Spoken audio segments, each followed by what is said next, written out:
Subscribe and share my channel Sudarsana.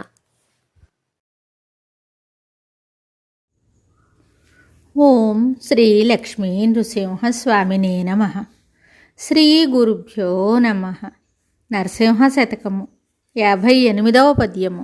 నిగమాది శాస్త్రముల్ నేర్చిన ద్విజుడైన యజ్ఞకర్తగు సోమయాజి అయిన ధరణి లోపల ప్రభాత స్నానపరుడైన నిత్య సత్కర్మాది నిరతుడైన నుపవాస నియమంబునొందు సజ్జనుడైన గావి వస్త్రము గట్టు ఘనుడునైన దండి షోడశ మహాదానపరుండైన సకల యాత్రలు సల్పు సరసుడైన గర్భమున గష్టపడి నిన్నుగానకున్న మోక్ష సామ్రాజ్యమొందడు మోహనాంగ భూషణ వికాస శ్రీధర్మపుర నివాస దుష్ట సంహార నరసింహ దురిత దూరా.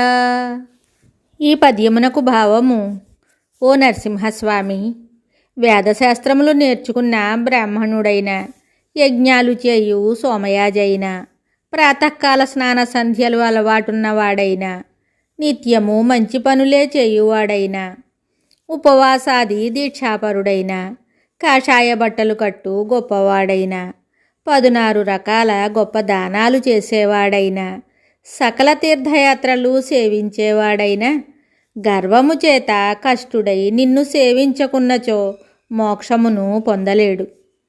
మరి ఒక పద్యముతో మళ్ళీ కలుద్దాం. శుభం. Subscribe and share my channel Sudarsana.